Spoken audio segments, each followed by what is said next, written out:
మన DNA TV, మన రాష్ట్రం, మన ఛానల్. ఆంధ్రప్రదేశ్ ప్రభుత్వం సక్సెస్ఫుల్ గా 2 years గవర్నమెంట్ కంప్లీట్ చేసింది. ఈ నేపథ్యంలో ఆంధ్రప్రదేశ్ ప్రభుత్వం ఏ విధంగా ముందుకెళ్తుంది అనే అంశానికి సంబంధించి రాష్ట్ర మంత్రి కొల్లు రవీంద్ర గారు ఉన్నారు. నమస్కారం సార్. నమస్కారం సార్, మీరు మొత్తానికి 2 years రాష్ట్ర మంత్రిగా కూడా పరిపాలన బాధ్యతలు నిర్వహించారు. ఈ నేపథ్యంలో రాష్ట్ర పరిపాలన ఎలా ఉంది, మీరు ఎటువంటి సవాళ్ళు ఎదుర్కొన్నారు? రాష్ట్ర ప్రజలందరూ కూడా మరొకసారి శుభాకాంక్షలు తెలియజేస్తాను. ఎందుకంటే 5 సంవత్సరాలు విధ్వంసంతో రాష్ట్రాన్ని సర్వనాశనం చేసి ఒక బుల్డోజ్ చేశారు మొత్తం రాష్ట్రాన్ని అంతా కూడా.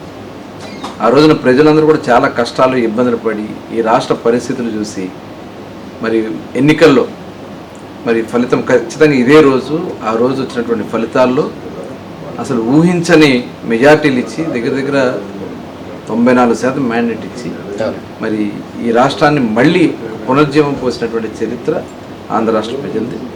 ఆ రోజు నుంచి మరి ప్రజలకు ఇచ్చినటువంటి ప్రతి హామీని నిలబెట్టుకోవాలని గౌరవ ముఖ్యమంత్రి చంద్రబాబు నాయుడు గారు కానీ, ఉప ముఖ్యమంత్రి వారు పవన్ కళ్యాణ్ గారు కానీ, లోకేష్ గారు కానీ మరి అహర్నిశలో కష్టపడుతూ ఇవాళ రాష్ట్రాన్ని ముందుకు తీసుకెళ్ళడం, మనకి కేంద్రం నుంచి కూడా సపోర్ట్ చేయటం, మరి మోడీ గారు ఇవాళ మనకి ఏదైతే ఇచ్చినటువంటి ప్రతి హామీని స్టీల్ ప్లాంట్ నిలబెట్టడం కానీ, రైల్వే జోన్ ఇవ్వడం కానీ, అట్లాగే మనకి అమరావతికి నిధులు ఇవ్వడం కానీ, అలాగే మనకి అడిగిన ప్రతిదీ పోలవరం కానీ, అట్లాగే మనకి రాయలసీమ ఏరియాలో ప్రాజెక్ట్ అన్ని కంప్లీట్ చేసుకోవడానికి నిధులు కేటాయింపు చేయించడం కానీ, అట్లాగే అక్కడ ఒక డిఫెన్స్కి సంబంధించినటువంటి సంస్థలు కానీ, ఇవాళ ఆటోమొబైల్ రంగాన్ని రాయలసీమ ప్రాంతంలో ఇవాళ చాలా వేగవంతంగా ముందుకెళ్తాం.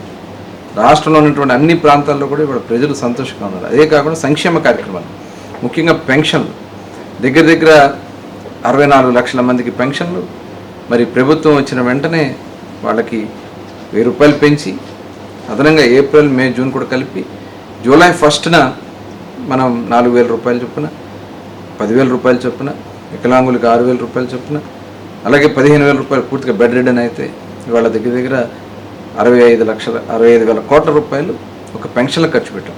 అన్నదాత సుఖీభవ, తల్లికి వందనం 10,000 కోట్ల రూపాయలు ఇవాళ ఇస్తూ ఉన్నాం.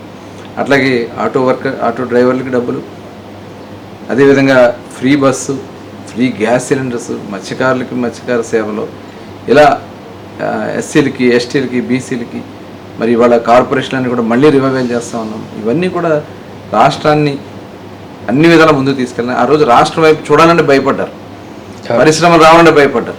ఇవాళ దగ్గర 25 లక్షల కోట్ల రూపాయలు పెట్టుబడులు తీసుకొచ్చి భారతదేశంలోనే అత్యధిక మరి 25% ఇన్వెస్ట్మెంట్ ఒక ఆంధ్ర రాష్ట్రమే తీసుకురావచ్చినటువంటి ఘనత. అంటే రాష్ట్రం నుంచి పారిపోయినటువంటి సంస్థలన్నీ కూడా మళ్ళీ మన రాష్ట్రానికి తీసుకురాగలటువంటి అది సామాన్య విషయం కాదు. మరి ఇవాళ ఇన్ని కష్టాలు ఒక పక్క చూస్తే మనకు వచ్చే ఆదాయం జీతాలకే సరిపోవట్లేదు. కానీ ముఖ్యమంత్రి గారి యొక్క పరిపాలన దక్షతతో ఇవాళ ఇవన్నీ కూడా సాధించుకుంటూ వస్తున్నాం. సంక్షేమ కార్యక్రమాలు అందిస్తున్నాం. అట్లాగే మనకి అభివృద్ధి కార్యక్రమాలు కూడా ఇవాళ వెళ్తున్నాయి. 20 లక్షల మందికి ఎంప్లాయ్మెంట్ క్రియేట్ చేసే కార్యక్రమం చేయటం, అట్లాగే ప్రభుత్వ ఉద్యోగాల్లో కూడా డిఎస్సి కానీ, అలాగే గ్రూప్ పోస్టులు కానీ ఇవన్నీ కూడా చేసుకుంటూ ముందుకెళ్తూ ఇవాళ రాష్ట్రాన్ని సమగ్రంగా అభివృద్ధి చేసుకుంటూ ముందుకెళ్తున్నాం. మరి ఈ 2 సంవత్సరాల్లో అన్ని డిపార్ట్మెంట్స్లో ఉన్నటువంటి గత గవర్నమెంట్ చేసినటువంటి అన్ని అవినీతి కార్యక్రమాలన్నీ కూడా తుడిచిపెడుతూ ఇవాళ ముందుకెళ్తా ఉంది ఈ ప్రభుత్వం. రాబోయే 3 సంవత్సరాల్లో ప్రజలకు ఇచ్చినటువంటి ప్రతి హామీ నిలబెట్టుకుంటూ ముందుకెళ్తాం. మీరు చాలా సక్సెస్ఫుల్గా చేసాం, ప్రజలకు ఎంతో మేలు చేశామని కూడా చెప్తున్నారు. అయితే ఇప్పుడు ఉన్నటువంటి వైసీపీ పార్టీ అయితే కూడా వెన్నుపోటు 2 సంవత్సరాలు అయ్యింది. ఈ సందర్భం కూడా నిరసన కార్యక్రమాలు నిర్వహిస్తున్నా అంటూ కూడా వాళ్ళు ప్రజల్లోకి వెళ్తున్న పరిస్థితి కనపడుతుంది. దీన్ని ఎట్లా అర్థం? 151 మంది ఎమ్మెల్యేలు ఇస్తే ఆ రోజున ఏం చెప్పాడు ఆయన? ప్రభుత్వం మద్యపాన నిషేధం చేస్తాము, వచ్చిన వెంటనే చేస్తాను, లేకపోతే ఎన్నికల్లో పోటీ చేయను అన్నాడు. అది వెన్నుపోటు కదా? అట్లాగే మెగా ఎప్పటికప్పుడు డిఎస్సి ఎవ్రీ ఇయర్ కండక్ట్ చేస్తాడు, ఎవ్రీ ఇయర్ జాబ్ క్యాలెండర్ తెస్తాడు. యువతని మరి వెన్నుపోటు పొడచడం కాదా? అదే రకంగా మరి ఉద్యోగస్తులకి నేను వస్తే సిపిఎస్ రద్దు చేస్తానండి, అదెంత పని అన్న వారం రోజుల్లో చేస్తాను. ఏమైంది? అది వెన్నుపోటు కాదా? ఉద్యోగస్తులు వెన్నుపోటు కాదా? రైతాంగానికి మరి ఏ రకంగా నువ్వు రైతులకు పడినటువంటి కష్టాన్ని కనీసం పట్టించుకోవాలి, చివరికి భూములు లాగేసుకోవాలని ప్రయత్నం చేస్తావు, భూ హక్కు చట్టం తీసుకొచ్చావు. మరి అది వెన్నుపోటు కాదా? సొంత చెల్లికి సొంత బాబాయినే గొడ్డలతో వేసేసాడు, సొంత చెల్లికి ఆస్తిలో మరి ఆ అమ్మాయిని బయ్యారికి ఇచ్చాడు, తల్లిని ఇంట్లోంచి తరిమేశాడు. మరి ఆ కుటుంబానికి వెన్నుపోటు పొడిచినటువంటి వ్యక్తి ఇంక ఈ రాష్ట్రానికి ఏం చేస్తాడు? వెన్నుపోటుదారుడికి రోల్ మోడల్ జగన్మోహన్ రెడ్డి, ఒక గొడ్డల పార్టీ జగన్మోహన్ రెడ్డి పార్టీ. ఆయనకున్నటువంటి వ్యక్తులందరూ కూడా ఇవాళ ఈ రాష్ట్రంలో జరుగుతున్నటువంటి కార్యక్రమాలు తట్టుకోలేక ఇవాళ వీళ్ళు చేస్తున్నటువంటి దురాగతాలు ఏదో రకం ప్రజల్లోకి వెళ్ళాలనే తలంపు, అందుకే 11 దిగజారు చేశారు. భవిష్యత్తులో సింగిల్ డిజిట్ కూడా ఉండదు. ఇప్పుడు వైఎస్ఆర్సీపీ పార్టీ అనేది కూడా వెన్నుపోటు అనే విషయానికి వస్తే ఆ పార్టీ అసలు ఆయనది కాదు, వేరే శివశంకర్ అని ఆయన పార్టీ రిజిస్టర్ చేశాడు, ఆయన పార్టీని కూడా తీసేసుకున్నాడు అని కూడా కొన్ని ఆరోపణలు వస్తున్నాయి. దాన్ని ఎట్లా అర్థం చేసుకోవచ్చు సార్? అది అందరికీ తెలిసిన విషయమే కదా. అన్ని కబ్జాలు చేయటమే, చివరికి సొంతగా పార్టీ పెట్టుకోలేక వేరే వాడు పార్టీ లాక్కోవడం. అట్లాగే తండ్రి పేరును వాడుకున్నాడు, ఆ రోజు సంతకాల సేకరణ చేశాడు. మరి ఆ రోజు అందరూ చూసాం, శవం పక్కన పెట్టుకుని సంతకాల సేకరణ చేసినటువంటి వ్యక్తి సొంత తండ్రి రాజశేఖర రెడ్డి గారే ఈ వ్యక్తి రాష్ట్రంలో ఉండకూడదని చెప్పి మరి రోసే గారే ఆ విషయం చెప్పారు, విజయమ్మ గారు స్వయంగా చెప్పారని చెప్పి. అంటే అంత క్రిమినల్ మైండ్ ఉన్నటువంటి వ్యక్తి జగన్మోహన్ రెడ్డి. అతను క్రిమినల్ నైజంతోనే ఇవాళ వ్యవహరిస్తూ ఉన్నాడు. ఇవాళ చూస్తే డిఎస్సి గురించి అతను మాట్లాడుతూ ఉన్నాడు. ఇవాళ ఎంతో పారదర్శకంగా ప్రజలకు ఇచ్చినటువంటి హామీ ప్రకారం మొదటి సంతకం చంద్రబాబు నాయుడు గారు పెట్టారు మెగా డిఎస్సి మీద. దాన్ని అమలు చేసి ఇవాళ 16,300 మందికి ఉద్యోగాలు ఇచ్చి వాళ్ళు ఈరోజు మరి సంవత్సర కాలంగా వాళ్ళు ఉద్యోగాలు చేసుకుంటూ ఉంటే ఇవాళ వాళ్ళని రోడ్డుకి ఇచ్చే కార్యక్రమానికి ప్రయత్నం చేస్తూ ఉన్నారు. ఇది చాలా దురదృష్టకరం. ఇవాళ ఏదైతే కేంద్ర ప్రభుత్వం ఇచ్చినటువంటి ఏదైతే రంగాల్లో క్రీడా రంగాల్లో వాళ్ళు ఉన్నటువంటి ఉన్నాయో దాని ప్రకారం ఇస్తారు, దాన్ని కూడా తీసుకొచ్చి ప్యాకెటాలు ఇచ్చారని చెప్పి ఏంటి దుష్ప్రచారం? ఏదో నోరుంది కదా అని చెప్పి ఏది పడితే అది మాట్లాడటం. నీకు అలాంటిది జరిగినాయి అనుకుంటే రా, నువ్వు ఆ రోజు ఏం చేసావు, లేదు ఈ రోజుకైనా మేము ఛాలెంజ్ చేస్తున్నాం, నిరూపించు. అంతేగాని ఈ రకంగా ప్రజల్లో భయాందోళన సృష్టించాలని వాళ్ళు నిజంగా అమాయకులు. వాళ్ళందరూ కష్టపడ్డారు, చదువుకున్నారు, వాళ్ళు ఎగ్జామ్స్ రాసుకుని మెరిట్లో వచ్చినటువంటి వాళ్ళు. ఎక్కడా మేము తప్పు చేయలేదు, అంత మెరిట్లో చేసాం. ఇవాళ ఏ పోస్ట్ కూడా ఇవాళ ఈవెన్ మనం ఏదైతే అవుట్సోర్సింగ్లో తీసుకున్న పోస్ట్ కూడా మెరిట్ ప్రకారమే చేస్తాము.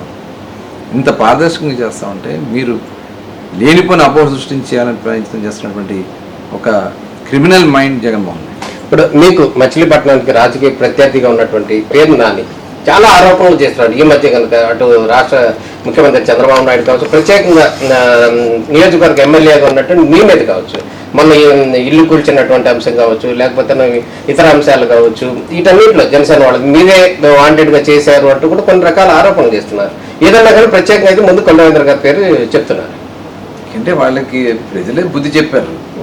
ఇవాళ పోటీ చేసే దమ్ము లేక పారిపోయాడు, కొడుకుని పెట్టి ఏదో చేయాలని చూశాడు, ప్రజలే తిరస్కరించారు వాళ్ళని.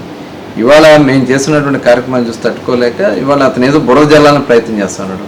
నీకు దమ్ము ధైర్యం ఉంటే దాన్ని నిరూపించు ఏదన్నా. ఇవాళ ఇల్లు గురించి మాట్లాడుతూ ఉన్నాడు, ప్లాన్ లేకుండా ఇల్లు కడతారా? కానీ ఒక డిస్ప్యూట్ ఉన్నటువంటి ల్యాండ్లో అక్కడ ఇద్దరి మధ్యన తగదా ఉన్నప్పుడు వీళ్ళు కూర్చొని సెటిల్ చేయాల్సింది పోయి ఇవాళ ఇలాంటివి చాలా చేశాడు. పేరు నానినే అమాయకుల్ని ఇళ్ల స్థలాల పేరుతో దోపిడీ చేశాడు. గతంలో 2008లో కరగ్రహంలో ఇళ్ల స్థలాలు ఇస్తానని చెప్పి వాళ్ళందరూ అమాయకులు రోడ్లు ఇళ్లలో పని చేసుకున్నారు, పాచి పని చేసుకునే వాళ్ళు అప్పులు చేస్తే వాళ్ళు ఆత్మహత్యలు చేసుకున్నారు. ఇతను నమ్మి అక్కడ ఇల్లు కడితే వాడు కోట్లు వేసారు సైట్ ఓనర్. అట్లాగే ఇప్పుడు మరి రోడ్ల మీద ఉన్నటువంటి అమాయకుల మీద ఆ రోజున 130 అడుగులు పెట్టి రోడ్డు పెట్టేసి అవసరం లేకపోయినా బిల్డింగ్లు పగలగొట్టించాడు. మరి అటువంటి వ్యక్తి పేరు నాని. ఇవాళ ఆ స్థలంలో ఉన్నటువంటి డిస్ప్యూట్ని కేవలం మీరు అది ఆల్రెడీ 64 మందితో చేయించారు, వైసీపీ నాయకులే చేశారు అది రిజిస్ట్రేషన్. వాళ్ళకి ప్లాన్ నువ్వు ఎలా ఇప్పించావు అంటే అవినీతి కార్యక్రమాలు చేసి దోపిడీలు చేసి ఇవాళ వచ్చి పతిత కౌరులు చెప్తా ఉన్నారు. ఇవాళ ఎవరు కూడా నమ్మరు. పేరు నాని ఒక దుర్మార్గమైనటువంటి ఆలోచన ఉన్నటువంటి వ్యక్తి. ఇవాళ అతను విశ్వసించడానికి ఏమాత్రం కూడా అవకాశం లేదు. రాష్ట్రాల్లో ఆనాడు మంత్రిగా పనిచేశారు, జిల్లాలో ఏం చేశారు చెప్పండి, జిల్లాకి ఏం తీసుకొచ్చారు చెప్పమనండి. జగన్మోహన్ రెడ్డి భజన తప్ప వాళ్ళు చేసింది ఏమీ లేదు. ఖచ్చితంగా భవిష్యత్తులో వాళ్ళకి అక్కడ ఎటువంటి అవకాశాలు ఉంటాయి. అదే అంటారు సార్, ఇప్పుడు టీడీపీ నాయకులు మచిలీపట్నం వాళ్ళు ఏమంటున్నారంటే ఏ విధమైనటువంటి నేరం చేయనటువంటి కొండవేంద్ర గారిని రాజమండ్రి సెంట్రల్ జైల్లో వేశారు. సో అదే పర్సన్ కానీ ఆయనకి సంబంధించి ఆయన కుటుంబానికి సంబంధించి అనేక ఆరోపణలు వచ్చినాయి, అనేక భూ కబ్జాలు వచ్చినాయి, చాలా వచ్చినాయి. కానీ కొండ రవీంద్ర గారు చాలా సాఫ్ట్, ఏం పని చేయట్లేదు. అదే ఈ విషయంలో ఏదండి మీ మీద దాడులు చేసినటువంటి అంశంలో వాళ్ళు మీరు ఎటువంటి చేయట్లేదని మీ కార్యకర్తలు కూడా కొంతమంది అంటున్నారు కదా సార్. ఈ కొన్ని శాపాలు ఉంటాయి, అది తగులుతాయి, టైం రావాలా. కర్ణుడు శాపాలు ఉన్నట్లుగా ఆ టైం వచ్చినప్పుడు అన్నీ జరుగుతాయి. వేసి చూస్తామే. మేము ధర్మంగా పోతా ఉన్నాం. ధర్మం రక్షిత ఖచ్చితంగా దాంట్లో అనుమానం లేదు. ఆ ధర్మం ఖచ్చితంగా అతని పాపాలు నిండినప్పుడు ఖచ్చితంగా చర్యలు ఉంటాయి. ఆ చర్యలతో ఇక అతని జీవితంలో మళ్ళీ కుక్క తిప్పుకునే చర్యలు ఉంటాయి. అలాంటి చర్యలే జరుగుతాయి. ఎందుకంటే నేను ఏదో వాంటెడ్గా కక్షగా చేసేది కాదు. వాళ్ళు చేసినటువంటి ప్రతి తప్పు వాళ్ళని వెంటాడొద్దని ఈ సందర్భంగా చెప్తాను. అయితే ఇంకొక మాట సార్, లేటెస్ట్ గా కూడా డిప్యూటీ సీఎంగా ఉన్నట్టు పవన్ కళ్యాణ్ గారు కూడా హైదరాబాద్ వెళ్ళిన సందర్భంలో అనేక రకాల ఆరోపణలు వచ్చినాయి. ఏంటంటే 2 సంవత్సరాల గవర్నమెంట్ మనం సక్సెస్ గా నడిపాము, అయితే రాజధానిగా ఉన్నటువంటి అమరావతిలో నీళ్లు పడుతున్నాయి, ఆ నీళ్లు సరి చేసుకోండి ముందు అంటూ కూడా కొన్ని వల్గర్గా కామెంట్స్ వస్తున్నాయి. దీన్ని ఎట్లా అర్థం చేసుకోవచ్చు సార్? అంటే మనం ఇంకా రాజధాని కట్టుకోలేని పరిస్థితిలో అందరం తెలుగు వాళ్ళం, అందరం కూడా సమన్వయంగా ఒక రాష్ట్రాన్ని ఒకళ్ళు అభివృద్ధి చేసుకునే విధంగా ప్రయత్నం చేసుకుందాం, ఒకరికొకరు తోడుగా వెళ్దాం. అమరావతి ఇది ప్రజల రాజధాని, ప్రపంచానికి ఒక ఆదర్శం కాబోతోంది. ఇక్కడ జరుగుతున్నటువంటి నిర్మాణాలు నిజంగా మరి ప్రపంచంలోనే ఒక అద్భుతమైనటువంటి నిర్మాణాలు జరగబోతూ ఉన్నాయి. ఈ ప్రాంతానికి మీరు భవిష్యత్తులో మనం చూస్తాం, ఎక్కడా లేనటువంటి ఫుట్ఫాల్ రేపు ఇక్కడ రాబోతాం. ఇక్కడ జరుగుతున్నటువంటి నిర్మాణాలు కానీ, ఇక్కడ ఉన్నటువంటి బ్యూటిఫికేషన్ కానీ రేపు అసూయపడే రోజులు అతి దగ్గరలోనే ఉన్నాయి. వేచి చూడండి. అమరావతి రేపు ప్రపంచంలోనే ఒక బెస్ట్ ప్లేస్గా నిలబడిపోతాం. నారా లోకేష్ గారు, మీరు గతం నుంచి కూడా మీరు ఆయనతో చాలా సన్నిహితంగా గతం నుంచి కూడా తిరిగారు. గడిచిన 2 సంవత్సరాల్లో ఆయన పరిపాలన ఎట్లా ఉంది సార్? ఓవరాల్ గా ఆయన సక్సెస్ అయ్యాడని అంటున్నారు, దాన్ని ఎట్లా అర్థం చేసుకోవాలి? ఆయన ఇప్పుడే కాదు, గతంలో కూడా ఆయన 2017 నుంచి 14-19లో ఉన్నటువంటి గవర్నమెంట్లో 17 నుంచి ఆయన మంత్రిగా పనిచేశారు. అదే చాలా అద్భుతంగా పనిచేస్తారు. ఎందుకంటే మేము ఆ రోజు చూసాం, పంచాయతీరాజ్ మినిస్టర్గా అలాగే ఐటీ మినిస్టర్గా వారు చేసినటువంటి చొరవ, గ్రామాల్లో సీసీ రోడ్లు కానీ, మంచినీళ్ళ సదుపాయాలు కల్పించే దాంట్లో కానీ, వాటర్ ట్యాంక్ క్లీనింగ్ కానీ, ఎన్నో సంవత్సరాలుగా క్లీన్ చేయనటువంటి ట్యాంకులని క్లీన్ చేసి, అలాగే డ్రైనేజీల విషయంలో కానీ ఆయన చేసినటువంటి చొరవ అద్భుతం. అట్లాగే ఐటీ శాఖ మంత్రిగా ఆ రోజున అనేక సంస్థలు తీసుకొచ్చి చేసినటువంటి కార్యక్రమం కూడా అద్భుతంగా చేశారు. కానీ ఆయన్ని చాలా అపహాస్యం చేశారు. నిజంగా ఇంకొక మనిషి అయితే తట్టుకోలేడు, అంత భయంకరంగా ఆయన ట్రోల్ చేశారు, కామెంట్స్ చేశారు, చాలా బాధ కలిగించారు. అయినా సరే మరి ఆయన ఒక నిప్పులాగా అపోజిషన్లో ఆయన మార్చుకోవడమే కాకుండా ఆయన ఇవాళ ఒక అద్భుతం, భారతదేశంలోనే ఒక అద్భుత నాయకుడిగా ఎదగబోతా ఉన్నాడు. వారు చేసినటువంటి స్ఫూర్తి, ఇవాళ ఆంధ్ర రాష్ట్రంలో వచ్చినటువంటి పెట్టుబడుల్లో ఆయన పాత్ర కీలకం.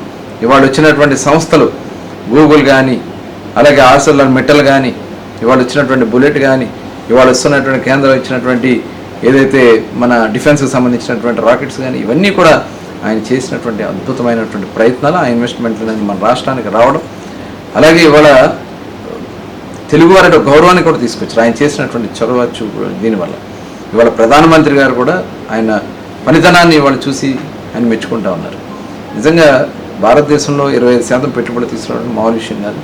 ఇవాళ అంత పనితనం, నేర్పరితో ఇవాళ ఆయన చాలా ఒక అద్భుతమైనటువంటి శక్తిగా ఆంధ్ర రాష్ట్రం మిగిలిపోతారు. మరి దేశీయ ప్రజలు ఎంతో కాలంగా కూడా ఎదురు చూస్తున్నటువంటి పరిస్థితి కనపడుతుంది. ఏంటంటే ప్రధానంగా మచిలీపట్నం పోర్ట్ అనేది కావాలి అని ఎప్పటి నుంచో కోరుకుంటారు. మీ నియోజకవర్గంలో ఉంది, ఈ పోర్టు ఎప్పటి వరకు అయిపోతుంది అంటారు? ఇవాళ కృష్ణా జిల్లా ఒక అద్భుతమైనటువంటి అవకాశాలు వచ్చినాయి. ఇవాళ మచిలీపట్నం పోర్టు కానీ, అలాగే ఈ పోర్టు ద్వారా మనకి రైల్వే లైన్ కానీ, మచిలీపట్నం టు రేపల్లి రైలు మార్గం వల్ల కానీ, అట్లాగే హైవేస్ ఇవాళ మనం 216 ఏదైతే ఉందో అది కూడా 4 లైన్ కాబోతా ఉంది. అలాగే మచిలీపట్నం టు విజయవాడ 6 లైన్ కాబోతా ఉంది. భవిష్యత్తులో ఇవాళ తెలంగాణ ముఖ్యమంత్రి గారు కూడా అడుగుతున్నారు, 12 లైన్ అడుగుతూ ఉన్నారు. ఇవన్నీ కూడా రాబోయే కాలంలో పోర్ట్ బేస్డ్ ఇండస్ట్రీస్ రాబోతూ ఉన్నాయి.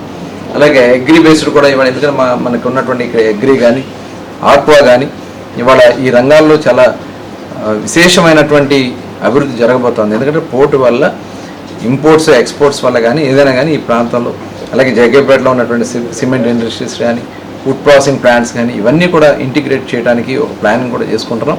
డెఫినెట్గా కృష్ణా జిల్లాలో ఒక ఊహించిన అనూహ్యమైనటువంటి అభివృద్ధి జరగబోతుంది. తెనాలి మచిలీపట్నం ట్రైన్ కూడా అంటున్నారు సార్, అది ఎంతవరకు నిజం సార్? అది కూడా రేపల్లి డిపిఆర్ రెడీ అయింది, డిపిఆర్ ఫైనల్ అవుతుంది. అయిన వెంటనే టెండర్ పిలుస్తారు. Machilipatnam railway line from Machilipatnam నుంచి అవినిగడ్డ మీదుగా రేపల్లి. ఓవరాల్ గా రాష్ట్ర ప్రజలకు ఏం చెప్తారు సార్? అంటే కొన్ని లేటెస్ట్ ఏమవుతుందంటే రాజధాని రైతులు ఎవరో జగన్ దగ్గరికి వెళ్ళి కలిశారు, ప్రభుత్వం మీద వ్యతిరేకత కలిశారు అని ఏదో చెప్తున్నారు. అట్లా దీన్ని ఎట్లా అర్థం చేసుకోవచ్చు? జగన్ ఆడేవన్నీ జగన్ నాటకాలే. ఆ నాటకాలన్నీ కూడా ఒకసారి మనం గమనించాలి. ఆ నాటకాలు నమ్మితే మనం జగన్నాథ రథచక్రాల కిందే నలిగిపోతాం ఈ రాష్ట్రం. దయచేసి ప్రజలందరినీ మీరు ఏ రకంగా అయితే ఆలోచించి ఈ ప్రభుత్వాన్ని నిలబెట్టారో అదే ఆలోచనతో ఈ ప్రభుత్వం ముందుకు నడుస్తుంది. అదే రకంగా ఈ రాష్ట్రం ప్రపంచానికి ఒక మహా మేటి రాష్ట్రంగా నిలబడుతుంది. Okay, thank you sir.